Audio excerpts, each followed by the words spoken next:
Mick and Sam, taking you to Jungle Land. Bengals pride, it fills the air. Every week we're always there.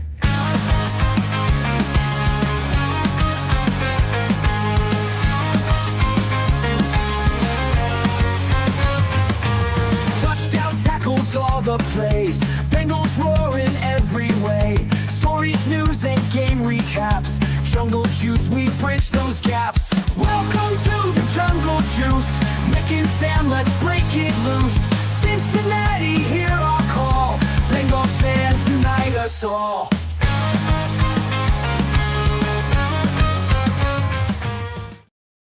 Welcome into this week's edition of the Jungle Juice podcast. I'm Sam. He's Mick. Mick, have you thawed out yet? Yeah, no, we've thawed out. We're nice and warm after a nice day in the cold on Sunday. Yeah, it's weird today. I had to run an errand really quick, this afternoon, and I walked out my door and I was like, do I even need a jacket? Like I could be doing short sleeves right now. Like what has happened in the difference in these last couple of days? And I know at least here locally where I live, it's supposed to be over 60 tomorrow. Because welcome to Midwest weather. Why couldn't we have had 60 on Sunday? It would have at least made our experience at Paycor Stadium maybe a little bit more enjoyable. But alas, it was an experience, and obviously we have a lot to talk about of that. Just really quick, we'll preview the show just because we don't want to waste any time, because obviously there's a lot for us to discuss today. We'll touch on really the news headline of the week, and it's really just one minor one. It's a player edition. We'll talk about that a little bit. We'll talk a little bit about the game on Sunday. We'll talk a little bit about the game this coming Sunday, but really the meat and potatoes of today's show is going to be, okay, Bengals eliminated, now what? And that obviously is going to take up a lot. Something tells me that old Mick Nelson has things to say. And I don't know what's about to come out, but I would just imagine if you're like driving in your car right now and you're not buckled up, for one, you should be, right? I feel like I got to do the Marty Brenneman, right? Buckle up, Ohio, or whatever his line was, in your car, truck, I'll tell radio. you what, not wearing a seatbelt in your car is loser behavior. So wear a fucking seatbelt. All right. There you go. Wise words from Mick Nelson. But remember to follow us on our social media channels. We're Facebook, YouTube, and Twitter. We're also on your favorite podcasting platform. Make sure to give us a 5-star rating there so more people can find the show. Really quick, we'll just hit our quick news headline of the week. Bengals have a new wide receiver on the team. It is not Jermaine Burton. His name is Keyshawn Williams. The Bengals claimed him off waivers yesterday or Monday. I don't remember what day it was. I think it was yesterday. It had to have been yesterday because Steelers played on Monday, so I would assume it was yesterday. He was released from the Steelers to make room for Marquez Valdez-Scantling. He is primarily a kick returner, lightning fast for Pittsburgh. 5'9" receiver, did time at Wake Forest in Indiana. 18 returns for 425 yards this year. And also had some punt returns as well. So this will be filling into the void. Primarily, you're not going to see Charlie Jones this week. So he will probably step into that role as a kick returner. Only had 9 snaps on offense for the Steelers. Do you have any Keyshawn Williams thoughts? No, but maybe we will in the next few weeks, considering we're going to be playing guys that may need a little bit of some rep time, I guess, in the next few games, considering we're kind of out of it. What at least excites me is that I have only been asking for a guy like this, a guy who is a return specialist for how long now? So I guess since really Brandon Wilson left. We got a return specialist in Chuck Sizzle. What are you talking about? He doesn't do it for you? Yeah, I mean he one per year. One per year. Which is more than past Bengals returners have had. It is, but I feel like he's either a home run or it's nothing really. It's very rare that he gets you that good, great return. That's not a touchdown. It's like is he the Mark Reynolds of punt returners? Is that a good pull? You know what I'm talking about? Yes, I know Mark Reynolds. Or Chris Davis, is that the other one I'm thinking about? From the Orioles, first baseman? Yeah, is he the one that he hits had the really good every year? Yeah, but would hit like 30 home runs a year, but would bat 150 or whatever. See, in today's day, Joey Gallo of punt returners. There you go. Charlie Jones, Another the good Joey Gallo of punt returners. That's probably a good way to describe it. So maybe you'll see something from Keyshawn Williams over these next couple of weeks moving forward. Okay, there we go. That's really your major news headline from this week. So let's go in and let's talk a little bit about Sunday. For one, let's not even talk about the game first. For one, just because I don't really want to yet. What do we need to talk about? Let's talk about the experience. Because Mick and I were both there. We stayed until the end. We did. Give a huge shout out to our guy Luke. Thanks, Luke. Luke had a couple extra seats in his normal seats, so we sat down closer than we've ever sat for a game. We were 3 or 4 rows up from the field. Yeah, it was a very intimate view of the game, I think, and just right above the Bengals locker room, and it was a fun place to watch the game. But my big takeaway is, oh boy, it was cold. Yeah. Coldest game in Paycor history? It tied for the coldest game in Paycor history. I wonder what the coldest was then.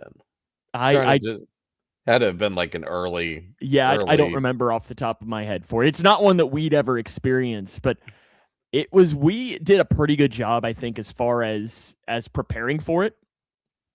And really for me is I learned my lesson. I just got to get a better pair of shoes because my feet were frozen by the end of the day. I just wore gym shoes. That was my fault for not wearing boots or something like that. But it was to the point where I put toe warmers in it. And I had not put my gym shoes back on until earlier today. And when I took them out, I think I made a comment to you that I no longer felt them. It's because they had frozen. Like literally, nice. It was like a hockey puck when I was sitting there like whacking it earlier. And I was like, I don't think it's supposed to be that. It's always usually still flimsy, even a couple of days later. So it was cold, but I think we did a pretty good job in withstanding it. Yeah. Didn't complain a bit as somebody that also hosts the show put a bet on.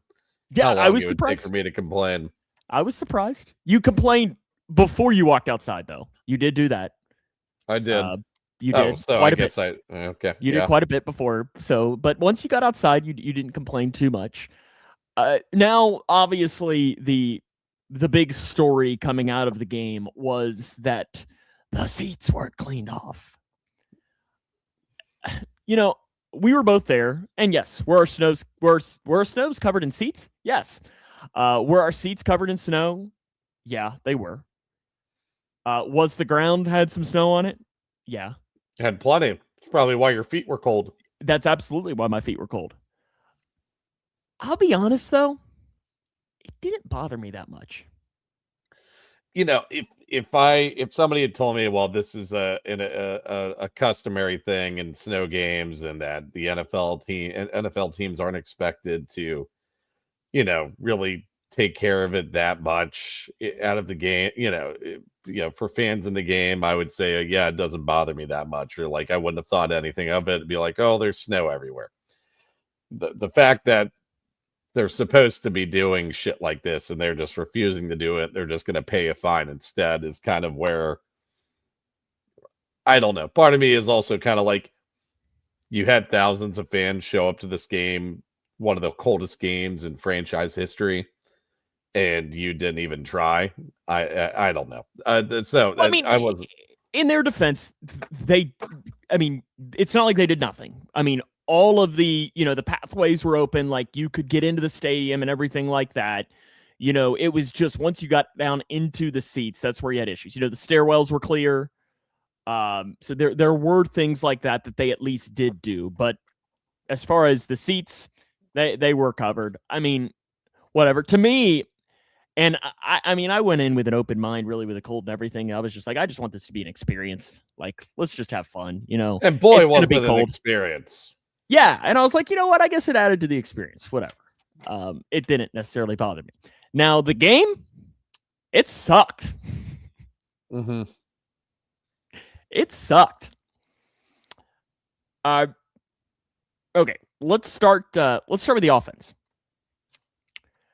I was surprised, and I guarantee you will be too, and I think you know exactly where I'm heading, that Joe Burrow graded, according to PFF, as well as he did. He graded decently well, but didn't necessarily look great. He went 25 of 39, 225 through 2 interceptions.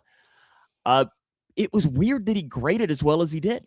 Yeah, I mean, so I went back and watched the film on the game, and I kind of agree where the grading kind of stood. I mean, honestly, you didn't see Joe Burrow really missing that many throws.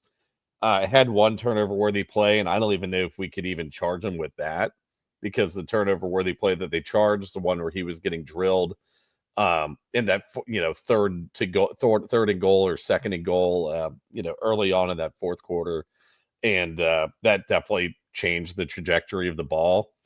The first interception was a clear drop by Jamar Chase, but even though Burrow, I think, played semi-clean, besides those 2 throws, I do agree that you didn't really see much of a sense of urgency from him. You didn't really see him go the extra mile as a runner, which was where the rushing grade wasn't great for him. You didn't really see him make too much of an effort to scramble in the game.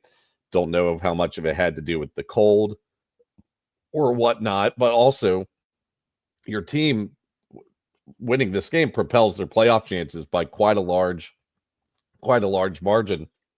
And this goes back to that press conference on Wednesday. Was Burrow still in a funk after that whole ordeal? And he kind of seemed to want in the post-game interview as well after the game. But no, I thought Burrow played pretty well. Played okay. Okay, maybe not great, but I thought he played okay enough and good enough to win the game. And I think there was some decisions from Zac, and I think some of it had to do with the cold weather as to whether maybe if it were a normal weather game that they would have been, going for field goals here and there with Evan McPherson. That would have been long field goals as opposed to punting. I mean, hell, even that first drive of the game, I don't care how long that fourth down was. I'd rather they would have gone for it than them punting the ball away if the field goal was 100% off the table. But the offense as a whole, honestly, it's the best that I think it could have looked for scoring 0 points in the game. They dominated time of possession. They doubled the Ravens' time of possession, which I think contributed to the Ravens only scoring 17 points on offense in the game. I thought Joe looked okay. I thought Samaje Perine had a couple of decent runs in the game. Chase Brown looked okay. But really, it's just, I think it's an issue of decision-making from Zac that really caused the shutout. And then a couple of just, really bad, one bad drop from Chase and one, bad missed blocker from the offensive line that caused the interceptions. Because Burrow missed Chase in the end zone on early in the game. Missed Gesicki in the end zone by literally that much. He did miss Gesicki on the fourth down play, and he also missed Chase at one point in the game as well. And then there was another play that he had Yoshi down the seam and underthrew him a little bit, and Yoshi came back to it and should have caught the ball, but did not. I think you remember probably the play that I did. Going down the seam, he had Yoshi, and it wasn't the best Joe Burrow throw, but it's still a ball that you would expect a starting wide receiver in the NFL to bring down. And that's kind of been a common thread for Yoshi is that it's the consistency in catching. And that's where I'm going to be interested as to how that wide receiver 3 position moves forward next year for the Bengals. Obviously, we've got plenty to talk about with this. My biggest takeaway, though, from the game, and it's at least something that I saw afterwards, and it blows my mind that Cincinnati fans are this way, and I'm not sure if other fans are this way, but you saw it with Joey Votto, where fans, just because somebody makes a lot of money, are incredibly just rude to the stars. Like you saw the moment where there was a fan yelling at Joe Burrow after the game, and Jamar Chase pretty much told Adam and said, "Go home. If you're gonna say things like that, just go home." Why are we treating Joe Burrow this way? I don't know. Part of me thinks we're a small market team and we have a small market mentality where we and we point a lot of our attention in the wrong directions. Now, I think that's I still think it's a very small but very vocal part of the fan base. Oh, extremely. Yeah. where people say, oh, like 5% of your customers cause 95% of your problems from a business standpoint. I mean, I think it's a very small but very loud section of the fan base that really thinks that Joe Burrow is the problem and the amount of money he's making is the problem for this team. And I don't know. There's nothing we can do or say to really change those guys' opinions. They're just wrong in so many ways. If you think that the Cincinnati Bengals are better off with somebody other than Joe Burrow as a starting quarterback, you need to go kick rocks. Yeah, if you think 1-8 was great, man, your standards must be real low. That's really the people. It's like, oh, they should have been starting Joe Flacco. No. If you watch the games and actually watch it, you can tell the difference between Joe Flacco and Joe Burrow. And listen, Joe Flacco, all things considered, did a really good job for the Bengals as a starting quarterback. He exceeded my expectations going in. Yeah. But just the reaction to Burrow, it's just mind-boggling to me. Mind-boggling. I don't get it. I don't. No, I don't get it either. And, if this team's winning, obviously, I think it's also just a combination of the team's losing. Burrow's been hurt quite a bit. He's obviously making $55 million a year now. And they're pissed that, he was adamant on re-signing T, and that's eating up all of our cap, which it's not. And they signed T to a very team-friendly contract. I think it's just a lot of. I think these guys are just misguided, and they're going to continue to be that way. So really, no point in really trying to change them at all. No, defensively, only 5 missed tackles. There's a positive. I don't think the defense, all things considered, played great. I highly okay. They didn't play good at all, in my opinion. I think they looked pretty terrible. Yeah, they didn't play great. Only 5 missed tackles though. DJ Turner had another rough game. Yeah. Demetrius Knight struggled against the run, but did have some flashes in other aspects of the game, at least. I'm just trying to find some reasons to be optimistic here, Mick. If this game was a 50-50 time of possession battle, this defense is giving up at least 35 points in this game. At least 35 points in this game. I mean, really, the keys that I said coming into this game for them to stay in this game and to stick it to the Ravens defense, or Ravens offense, like they did a few weeks ago, was ditch the 2-man high, make Lamar beat you with his arm, and sell out to stop the run. And they didn't do that to any type of degree whatsoever, giving up 7.9 yards per rush, 24 attempts, 189 yards. Lamar Jackson only threw the ball 12 times in the game. And he made one throw that was great. His throw to Zay Flowers in the touchdown was great, but he had a couple of bad throws. Yeah. I mean, he had the one throw that hit DJ Turner in the face mask because it was such a bad throw. DJ Turner, I don't even think was prepared to intercept the pass because it was just a horrendous throw by Lamar. Mm-hmm. Yeah.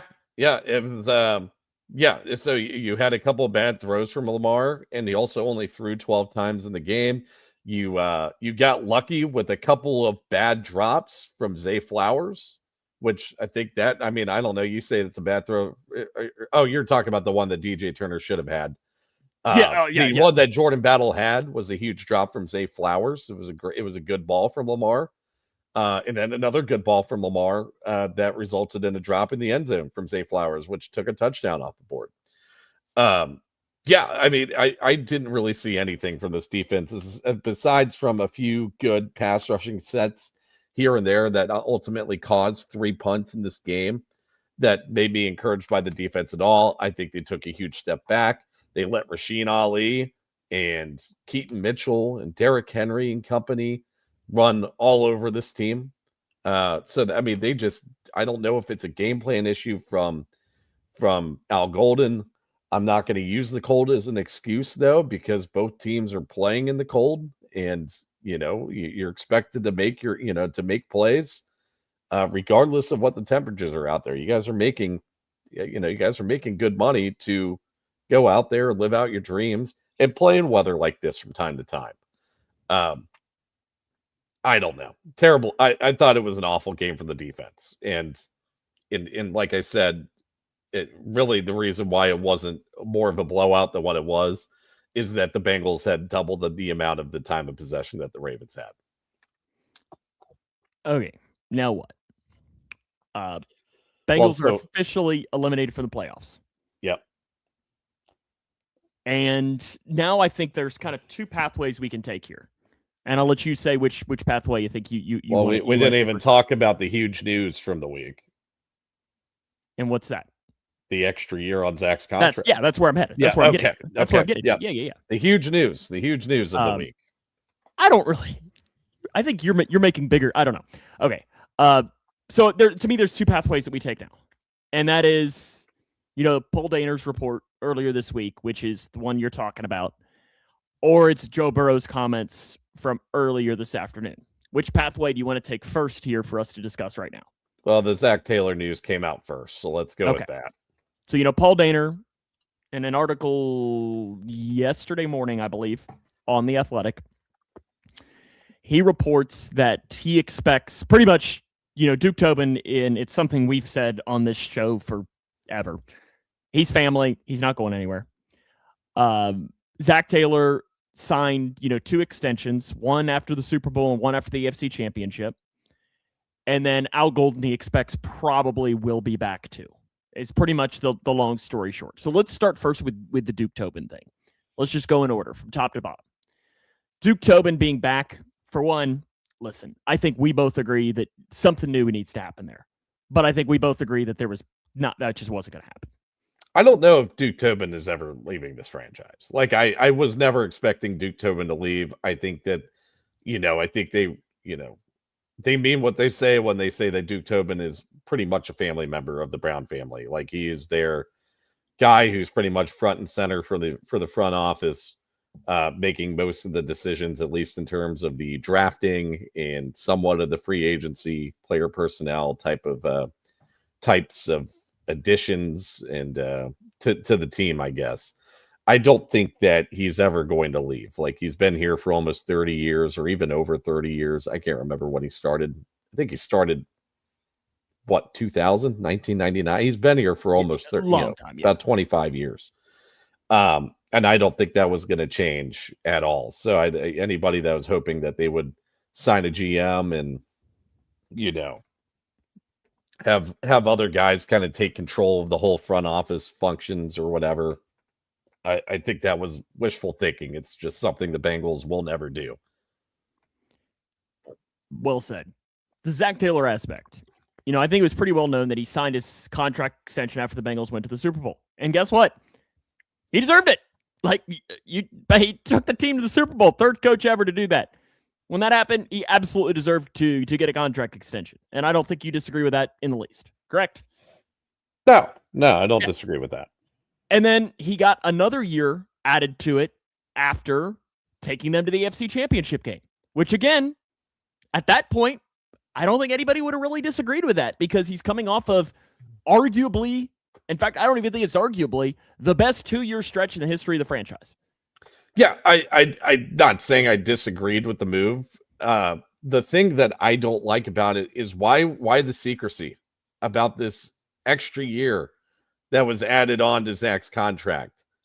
Like, what's the point in just pulling, it kind of feels like the rug was kind of pulled out from the beat writers, from any fans that were that weren't very happy with the way that Zac, the way that the direction the team has gone over the course of the past 3 years. We all thought that Zac was essentially coaching for his job this year and failed in every aspect whatsoever. And credit to him, he took accountability for it. But again, why the secrecy? Why wasn't this news to any of the Bengals beat writers who have information? Unlike you and me, or we're getting this information secondhand from writers like Paul Dehner Jr. or Mo Egger or James Rapine or Charlie Goldsmith. Like the fact that this was kept under wraps, and good on Paul Dehner Jr. for I guess uncovering the story here. But like, why not announce it right after it happens? It just makes no sense. It doesn't make any sense to me. And also, why are you extending somebody in the middle of an extension? That James Rapine brought up a good option. Like, you signed Joe Burrow to a 5-year extension. You're not going to add another year onto his extension if he had another good year of playing football here. Like, But it's they've done that. They did that with Ted Karras. They did it with Ted. They did it with Trey. So see, I'll be honest. I have I don't know. I don't understand the outrage with this story. I don't. I don't. And I think it's just a lack of transparency from the front office. And I think there's a kind of a lack of accountability here on this front. I don't know. It's just. And I guess for me, I don't know. I just don't see it that way. I don't know. For me, and Bengals have got some great beat writers, but in a lot of realms, might be a little bit on them for not finding out earlier. Like, that's kind of their job, is to find out aspects of that. As somebody who is a journalist at heart, it's what I do in my day job. I don't do much of that like hard hitting journalism, but that's part of our job, is to find out things like that. But then again, like, I don't have any issue with it, considering now hindsight is always 2020. Hindsight is always 2020. But at that point, he was coming off of the best 2-year stretch in the history of the franchise. You can't fault them for doing that as a reward for that. Now, what has happened since then? Has it gone the way that we wanted? Of course not. Yeah, I mean, hindsight's 2020 on that. Like, you can look back and on plenty of reasons for that. How much of that blame should be placed on Zac Taylor? I mean, far from blameless. But I think you got to share it too with Duke Tobin in the front office. Well, yeah, the front office bears the brunt of any type of blame. Like, they should shoulder all of it. And I do feel bad for Zac in this situation, because I'm not going to turn down another extension. I just don't. You say it's on the beat writers to know this shit. You don't know what you don't know. If they're keeping this under wraps, Zac's agent hasn't said anything to anybody about it. Zac hadn't said anything to anybody about it. The front office hadn't certainly said anything to anybody about it. You don't know what you don't know.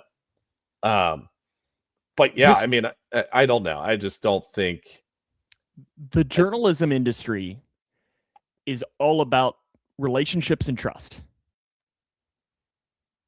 And I'm not saying that the Bengals beat writers do not have either one of those things. Far from it. I mean, they get great stories. Paul Dehner, I think, is a phenomenal journalist. Charlie Goldsmith does a really good job. Kelsey Conway and so on. Trags, they do really, really good work.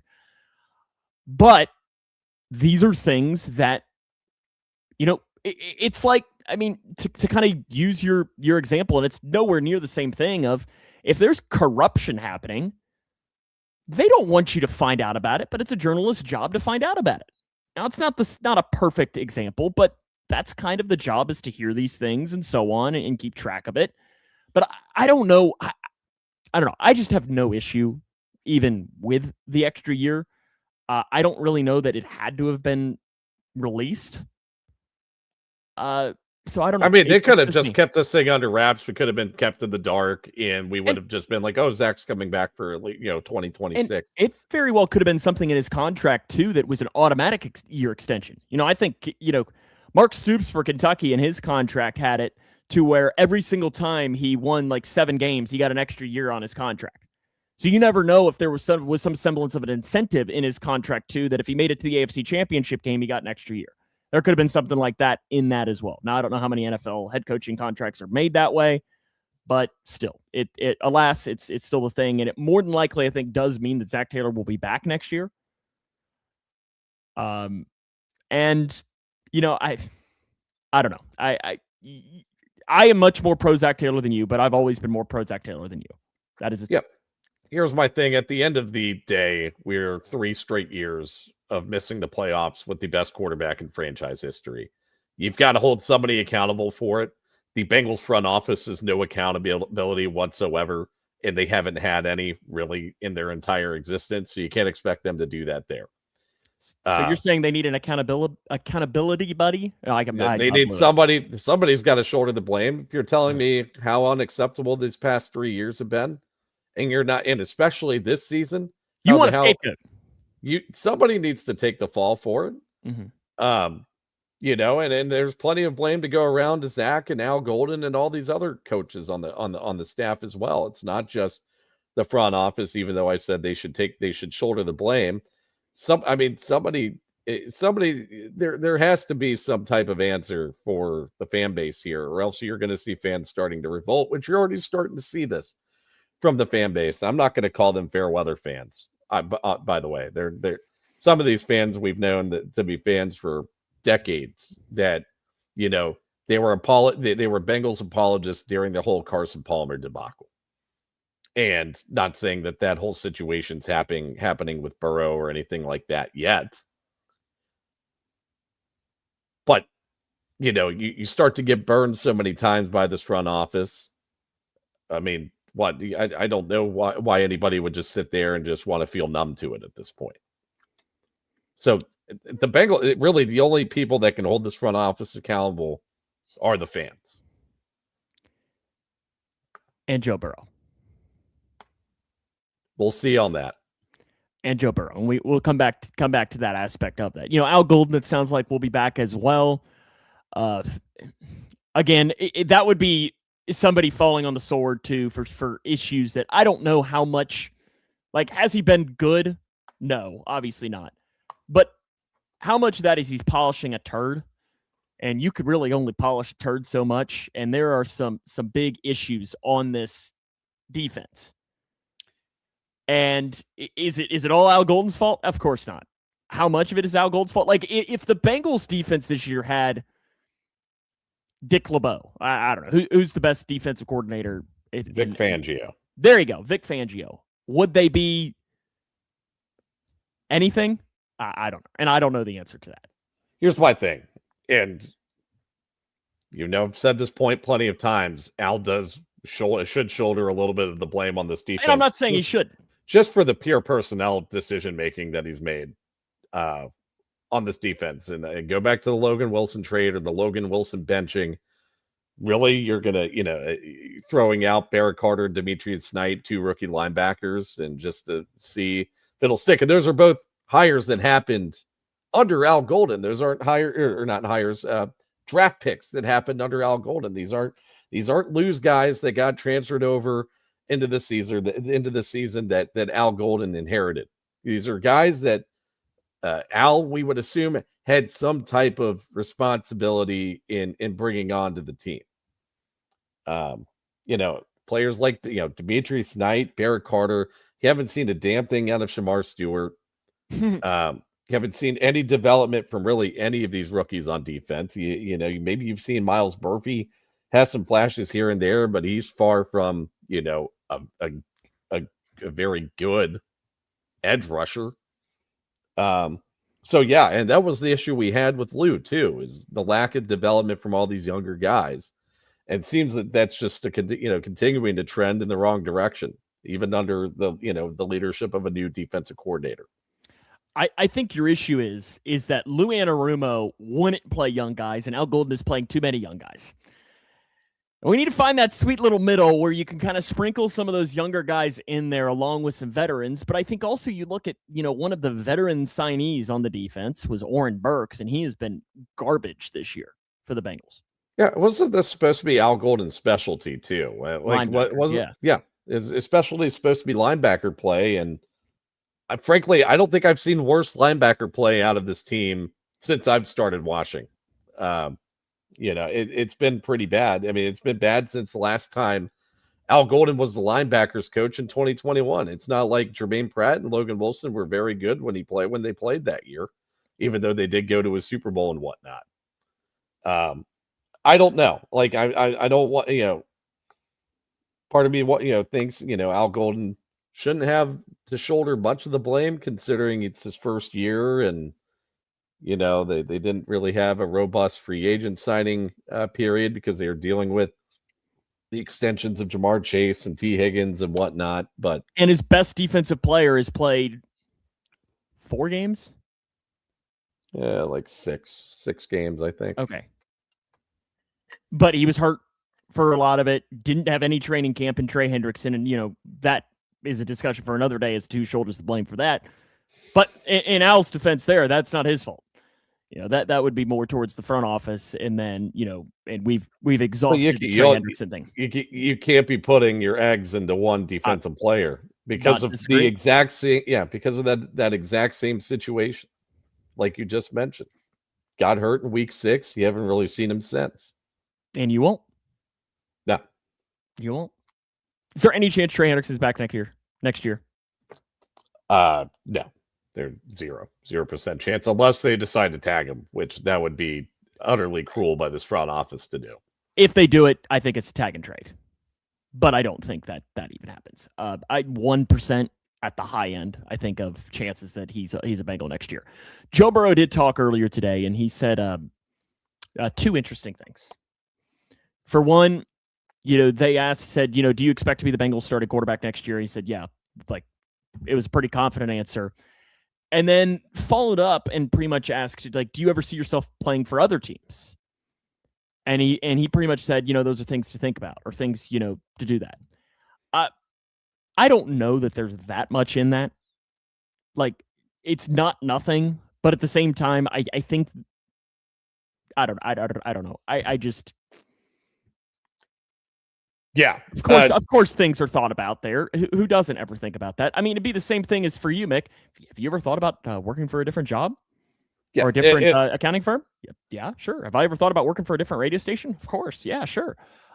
So that doesn't mean that you're not happy. Doesn't mean you don't have issues and so on. So I don't know. I think it's a little bit blown out of proportion, but it's at least not nothing. No, I don't think it's nothing either, and I don't think that either of us think that Joe Burrow is going to leave in 26. I think that he's probably going to at least live out this contract extension that he has through 2029. Mo brought up a really good point though, and to back up Joe Burrow a little bit here is like, if with some of the decisions that this front office has made, whether it's with the coaching staff or with the roster construction, their ability or inability to draft skilled players especially on the defensive side of the football. What you really going to hitch your wagon to the Bengals after this contract's over if they don't get their shit together by then? I wouldn't expect Joe Burrow to do that. He did give a vote of confidence towards Zac, which again, like, what does he say privately? Because it's not like Joe Burrow is a smart enough guy that he's not going to get up there and be like, man, I hate Zac Taylor, fire that guy. He's just not going to do that. And maybe he believes that, maybe he doesn't, but that'll probably be a conversation. Because listen, if there's one thing that'll get the Bengals out of that contract is Joe Burrow going into Mike Brown's office and being like, yeah, I'm done with Zac Taylor. Because I think that would be the thing that would break the back of Zac here in Cincinnati. The other thing that he says is he said he has conversations with Duke Tobin, and he likes the front office keeps him up to date on some of these things. But he says that the team needs to get, and the word he used was creative this offseason. And the two of us this offseason, I'm actually kind of looking forward to the offseason shows because we're going to figure out how the Bengals are going to have to get creative to fix things. Because I think, in all seriousness, the offense, you're in, 85% probably set on that next year? Maybe even 90. Like, you're pretty solid on the offense next year. Probably wide receiver 3. Maybe you're looking at adding another tight end in there. Another running back in the fold, I would assume. Future left tackle, but it's not like you have a burning hole on the offense next year. Yeah. Whereas on the defense, you've got burning holes literally everywhere. There's maybe 2 guys that you might be extending this offseason in DJ Turner. And depending on how you feel about Jordan Battle, maybe Jordan Battle stays. You didn't really do much for. You didn't really do much to earn that stay after this past Sunday. But I still think I would like to see Jordan Battle. I would like to see him play with a good safety. Yeah, play with somebody that's not Geno Stone. Correct. To where something. Just something with more confidence on that backside of that. But you've got so many burning holes on that side. And we'll talk a lot about that in this offseason on how the Bengals will exactly fix that, because it's not I don't know. Yeah. I don't know. Now, there are some silver linings to say that they might have a little more flexibility come free agency this upcoming 2026 offseason. If we remember that the Jamar and T contracts, when they were signed, I think that they maybe front loaded these contracts a little more than what we anticipated, which took up some cap space in 25. But that burden particularly shouldn't be there in 26. So I think you're going to see some money free up a little bit. I guess at least some cash free up for this free front office to go out and spend on some guys. Obviously, you don't have the Trey Hendrickson $30 million looming over your head anymore.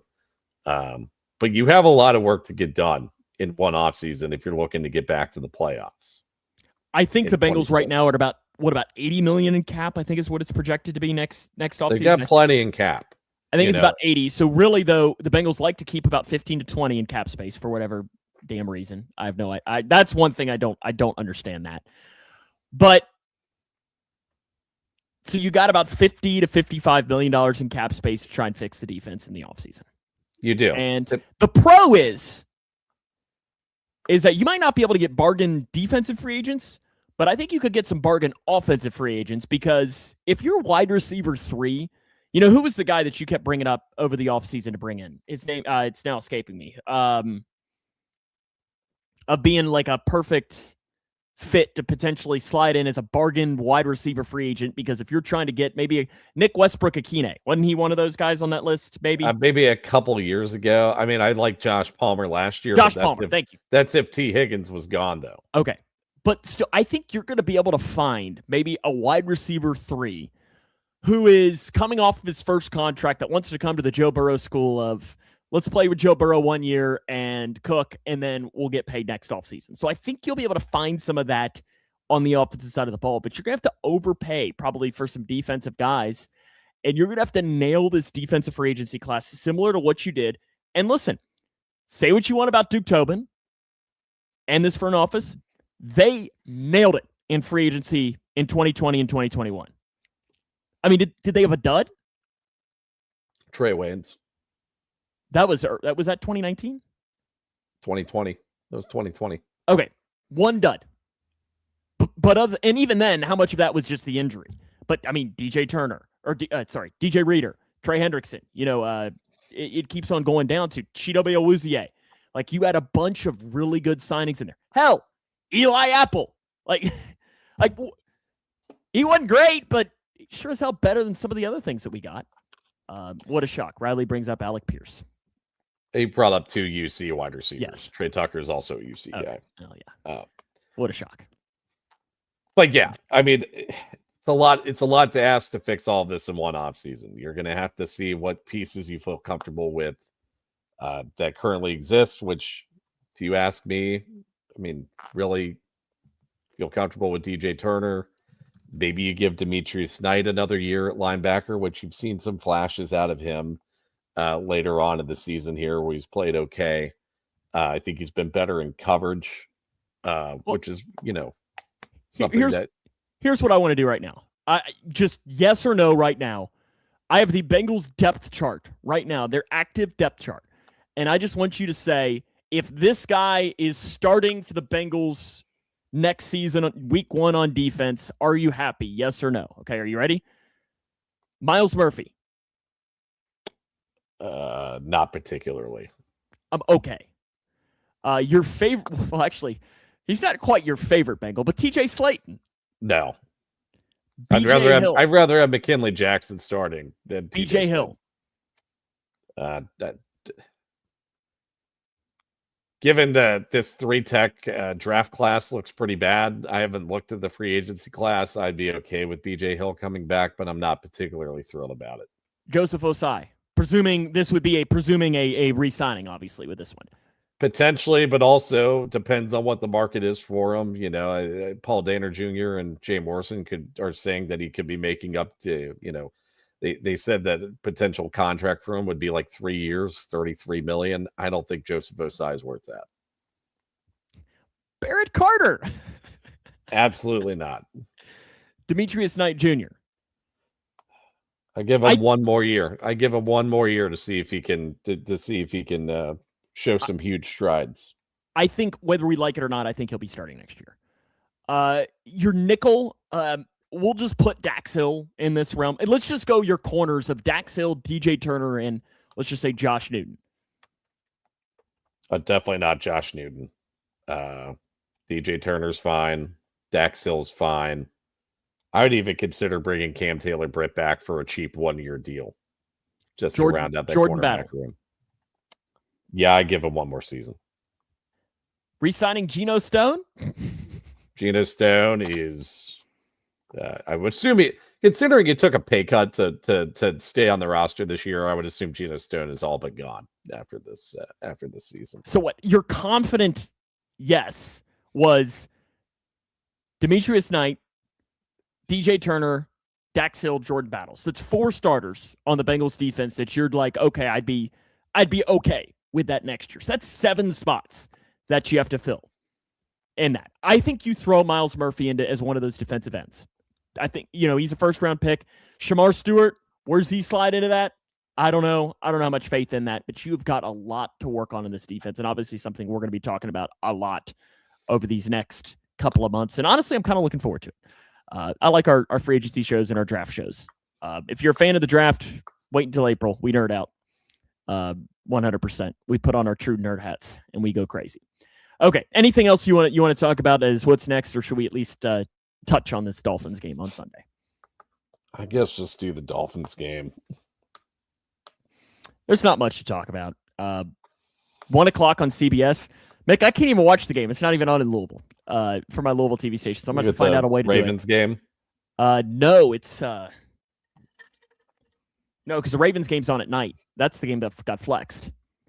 Isn't it? Didn't Ravens-Patriots get flexed into Sunday Night Football instead? It did.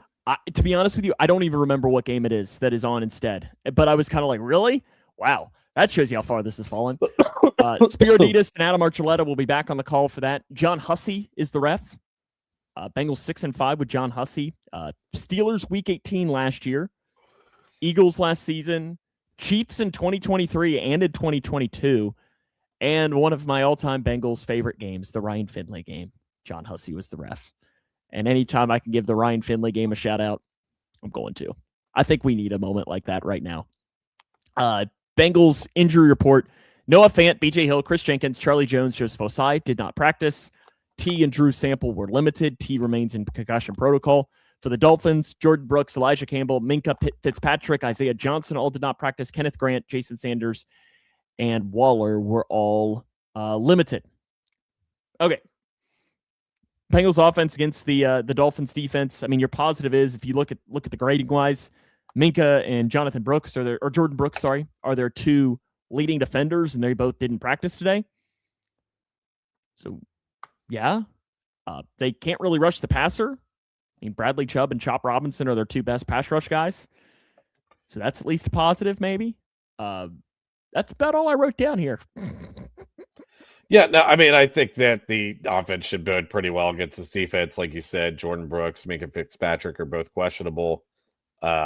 They're kind of going the Dolphins as a whole are kind of going through the same ordeal that that the Bengals are going through right now. A very transitionary stage of the franchise. You have a lot of question marks on their defensive side of the football. Yeah, I mean, I think the offense should be fine in this game. Not a lot of pass rush. The offensive line should continue to trend in the right direction, especially after kind of a mishap during the Ravens game this past Sunday.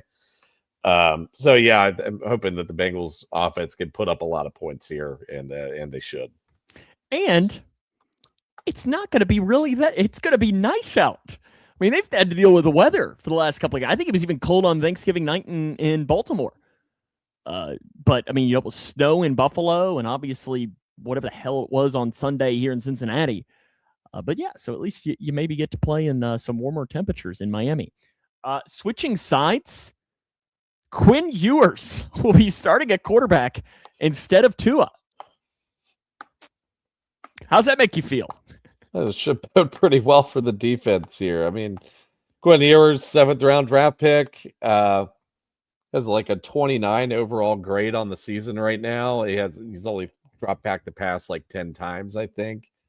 Yeah, I'm surprised that the Dolphins are making this move. I guess that they're probably just tanking to end the season here, seeing what they have in Quinn Ewers, who I think a lot of people pegged as a first-round quarterback before the 2024 his 2024 season in Texas, which I guess, whether it was injuries or whatnot, or just an overall, decrease in the quality of his play. Obviously you saw his draft stock tank quite a bit, 6 rounds worth of tanking, during that. So it's an interesting move to see them throw Quinn Ewers out there.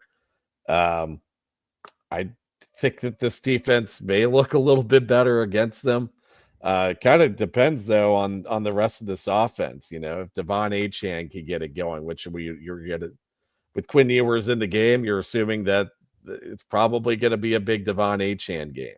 So maybe take my advice that you should have taken for the Ravens game and sell out to stop the run. Sell out to stop Achane in this.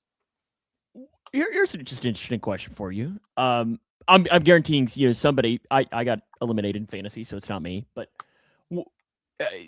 would you start Darren Waller against the Bengals this week if you needed a tight end? Coming off a good game? Yeah, I'd start any tight end that the Dolphins throw out there. So, yeah, I'd start Darren Waller. I'd also start Devon Achane, which I am in the fantasy playoffs. Here. Yeah, but then again, you'd start Devon Achane against probably anybody just because he's really freaking good. I do want to mention, too, a guy that we talk quite a bit about in the offseason during draft season, Jonah Savanaia, a guard from Arizona. Oh my, has he been bad for the Dolphins this year? I'm not sure I even realized this. He has a 12.7 pass blocking grade, and twice this season has gotten a 0 pass blocking grade. That's because that was a guy we were both relatively high on, and I believe, did you not mock him? I don't know if I did or not. If you did, I know he was somebody we talked about quite a bit of being a guy that the Bengals potentially could have looked at. But my goodness, has he been bad for a 2nd-round pick? Yeah. Him and Jalen Rivers should exchange Christmas cards or something. Jalen Rivers is better than him. I don't know about. I don't think he is, but it's close. I mean, let's just see. So Jalen Rivers PFF grade. So PFF Jalen Rivers pass blocking grades a 22.7. Okay. And okay, Jonas is a 12.7. Now, they should still exchange Christmas cards for. Yeah, I mean, I'm not by no means struggling guards at the NFL. No means am I saying that Jalen Rivers has been good, but he's better than Jonas Savanaia. But I don't think Jalen Rivers ever got a 0 too. He at least got like a 3, I think was his lowest or whatever it was. So that's at least a positive. Okay. Got a prediction? Bengals are going to win this game. They're going to win 100%. I guarantee the writing's on the wall that they're going to appease. Really, I don't know if they're really going to appease the fan base, because I think some of this fan base would rather just see this team lose games and get better draft position. They're going to appease Mike Brown at least, and they're probably going to rattle off 3 games to in a row, and in probably somewhat dominant fashion to end this season. So yeah, I think this is going to be the first of those games, I guess. I'll go 31-10 Bengals. Oh, wow. Wow, you're expecting a big win. Okay, I like it. I know the Bengals, I think, are 4.5-point favorites. I'll go Bengals 27-17. I think Quinn Ewers, not necessarily him. I think Achane. I don't think the Bengals have an answer for him. And then Darren Waller will get a touchdown as well. So I think Achane will rush for about $120 and a touchdown, and Darren Waller will have 80 yards and a tuggy as well that way. Purcell says Bengals win 30-7. I like that. I like that as well. I guarantee the Bengals are winning these next 3 games, finishing 7-10 and picking, what's that? Probably 14th. Yeah. Because that's what you need when you have so many holes on your defense, is a 14th overall pick in the draft. I mean, it's the Bengals special. They find a way to do it. They find a way to win when it doesn't matter anymore. We're great at that. We're great at that. He agrees. 7-10. Alrighty. Next week, I guess we'll have to see what we'll do for next week, because a week from today is Christmas Eve. Yeah. So maybe maybe Tuesday. Maybe we'll do the show on Tuesday, move it up a day. We'll talk more about how to do that, because I can't do Monday of next week. But we'll talk more. I don't think we'll do a Christmas Eve show because Mick's got to get ready for Santa Claus that night. I do. And is Santa Claus going to bring you anything? Santa Claus brought me new flooring and baseboards in the inside of my lovely home. So you really are old. Came early. Yeah. Well, that's very nice of him. Very nice of him to bring that. I know Santa Claus, I think, is going to bring me a new pair of shoes. So that'll be nice. Very much well needed. That's when you know you're getting old, when it's shoes and flooring for Christmas. No longer video games and so on. But we'll see you next week. Remember to follow us on our social media channels. We're Facebook, YouTube, Twitter, also on your favorite podcasting platform. Any parting thoughts? No. If you're going to Miami, enjoy the warm. If you're driving, Godspeed. It's a long drive. Yeah. It's a long drive. Other than that, have fun. Yeah, I think that'd be a fun trip to go to. It'd be a fun trip to go to in Miami, especially in December. Especially after we did a Bengals game with negative wind chill. I'd be okay with 70-degree weather at kickoff for Bengals and Miami. So if you're going, have a good time. And we'll talk to you next week on Jungle Juice. Mick, have a good week and Hoo Day. Hoo Day. Thanks for watching.